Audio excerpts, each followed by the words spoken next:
అలా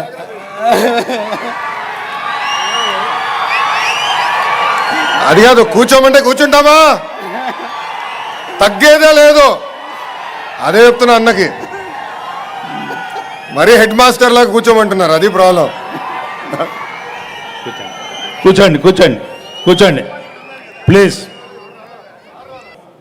నాకు ఈ అవకాశం నేనైతే వస్తుందని చెప్పి అనుకోలే. నేను ప్రశాంతంగా తెలుగుదేశం పార్టీకి అంకితమై సేవ చేసుకుందాం అనుకున్నాను. ఎందుకంటే ఆ రోజునున్న కలయిక పొత్తు అనేది అనివార్యం. ఈ రాష్ట్రాన్ని కాపాడుకోవాలి. ఈ రాష్ట్రం ఏ రకమైనటువంటి పరిస్థితిలో ఉంది, ఆ పరిస్థితుల నుంచి బయటపడాలంటే పొత్తు అనివార్యం అని తెలిసి, అలాంటి నేపథ్యంలో నేను పనిచేసిన చోట మరి నాదెళ్ల మనోహర్ గారికి సీటు ఇవ్వాల్సినటువంటి పరిస్థితి పార్టీకి వచ్చినప్పుడు నేను కొంత మదన పడ్డ మాట వాస్తవం. అయితే నేను ఆలోచన చేసిన తర్వాత నాకు అనిపించింది, వ్యక్తిగతంగా నాకు పదవి అవసరమా, లేకపోతే ఈ సమాజాన్ని కాపాడటానికి, మన నాయకుడిని కాపాడుకోవడానికి, నాయకుడు ద్వారా ఈ రాష్ట్రాన్ని అభివృద్ధి చేసుకోవడానికి మనం మద్దతు పలకాలని ఆలోచించినప్పుడు నాకు 100కి 100 పాళ్ళు నాయకుడిని సమర్థించాలి, నాయకుడికి మద్దతు ఇవ్వాలని ఆ రకంగా ఆ రోజున ఆయన ఏదైతే సూచించారో, ఏదైతే మార్గాన్ని చూపారో ఆ మార్గంలో అనుసరించి ప్రశాంతంగా ఆ రోజు అడిగారు, నీకేం కావాలని చెప్పి నన్ను అడిగారు.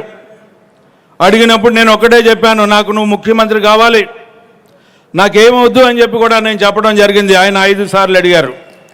5 సార్లు కూడా నేను చెప్పాను, నాకు మిమ్మల్ని ఈ నిమిషంలో నాకు ఇది కావాలని చెప్పి నేను అడగాలని నాకేమీ లేదండి, అడిగేంతటువంటి ఆలోచన నాకు రావట్లేదు.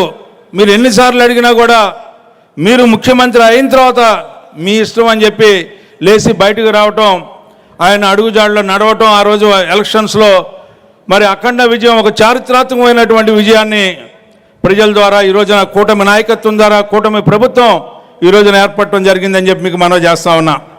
మరి ఇద్దరు కూడా మరి తండ్రికి మించిన తనయుడిలాగా ఒకరోజు నేను వారింటికి వెళ్ళినప్పుడు ఆయనే నన్ను పిలిచి, అన్న నువ్వు పోటీ చేయాలి అని అంటే నేను ఆయన వెనక చూసి నవ్వితే ఆయన వాటేసుకొని, నువ్వు నవ్వటం ఇవ్వటం చేయబాక, నువ్వు ఖచ్చితంగా పోటీ చేయాలి, ఏదైనా ఉంటే నేను చూసుకుంటా అని చెప్పినటువంటి యువ నాయకుడు లోకేష్ బాబు గారు. ఆ రోజు నుంచి ఈ ప్రస్థానం 6 నెలల నుంచి జరుగుతూ ఉంది, ఈ ఎన్నికల ప్రస్థానం. ఈ 6 నెలల నుంచి కూడా ఆ తర్వాత పెద్దలు, మన జాతీయ పార్టీ అధ్యక్షులు, ఈనాటి ముఖ్యమంత్రి చంద్రబాబు నాయుడు గారు కూటమితో చర్చించిన తర్వాత నా యొక్క క్యాండిడేచర్ని అనౌన్స్ చేయడం జరిగింది. ఆ తర్వాత జరిగినటువంటి పరిణామాల్లో ఈ 6 నెలలు కూడా ప్రతి నిమిషం కూడా ఏ రకంగా ఎన్నికలను జరపాలి, ఎట్లా జరపాలి, ఏ విధంగా జరిపితే బాగుంటుందని చెప్పి ఎప్పటికప్పుడు ఆయన ఇన్ఛార్జీలని వేయటమే కాకుండా ఆ ఇన్ఛార్జీలని ఏ రకంగా చేయాలని చెప్పి వారికి చెప్పే విధానం కానీ నిజంగా ఆరితేరిన నాయకుడిలాగా నాకు కనపడినటువంటి వ్యక్తి నారా లోకేష్ గారు అని చెప్పి సందర్భంగా మనం చేస్తా ఉన్నాం. ఎందుకంటే నేను అందరినీ చూసా, స్వర్గీయ నందమూరి తారక రామారావు గారిని చూసా, ఆ తర్వాత చంద్రబాబు నాయుడు గారితో 35 ఏళ్ళుగా పనిచేస్తున్నాను. కానీ ఈ రోజున లోకేష్ గారి యొక్క పనితీరుని మనం చూస్తూ ఉంటుంటే ఒక్కొక్కసారి ఎంత స్ట్రైట్ ఫార్వర్డ్గా మాట్లాడుతూ ఉంటారంటే, పాయింట్ బ్లాంక్గా మనం ఏదో చెప్పి ఏదో సాధిద్దాం అనుకుంటే మాత్రం ఆయన దగ్గర కుదరదు అని చెప్పి మనం తెలుసుకోవాల్సినటువంటి అంశం అని చెప్పి నేను ముందుగానే గుర్తించా.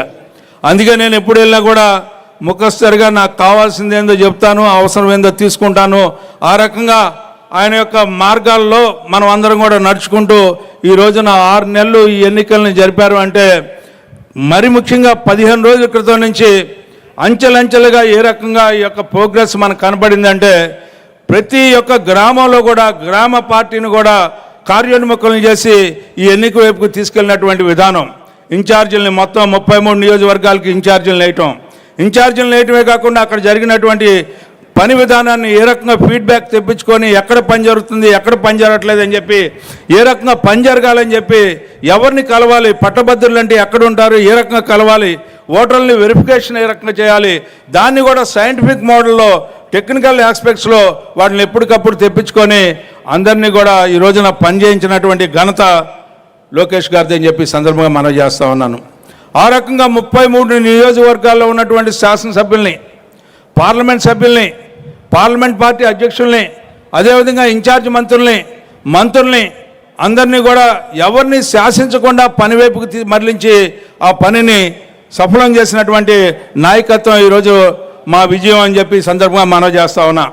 అంతేకాదు ఈ రోజున మనం అందరం కూడా గుర్తుపెట్టుకోవాల్సింది ఈ విజయం, ఈ యొక్క ప్రగతికి ఓటేసినటువంటి విజయం, ఈ విజయం అభివృద్ధికి సోపానం అని చెప్పి మీ అందరికీ మనవి చేస్తా ఉన్నా.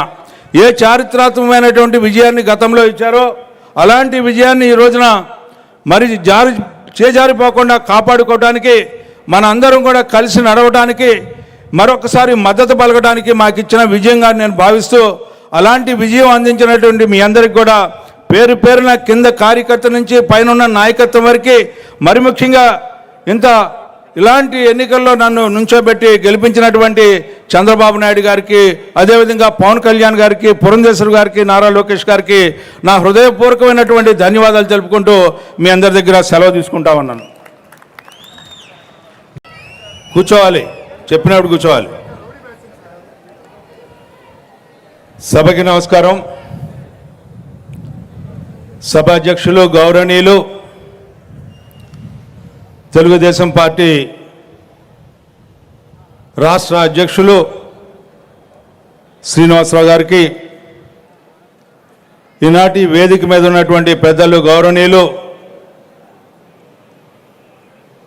కూటమి నాయకత్వాన్ని ఈ రోజుని ప్రజల్లోకి తీసుకెళ్తున్నటువంటి నాయకత్వం, గౌరవనీయురాలు బీజేపీ నాయకురాలు పురంధేశ్వర్ గారికి,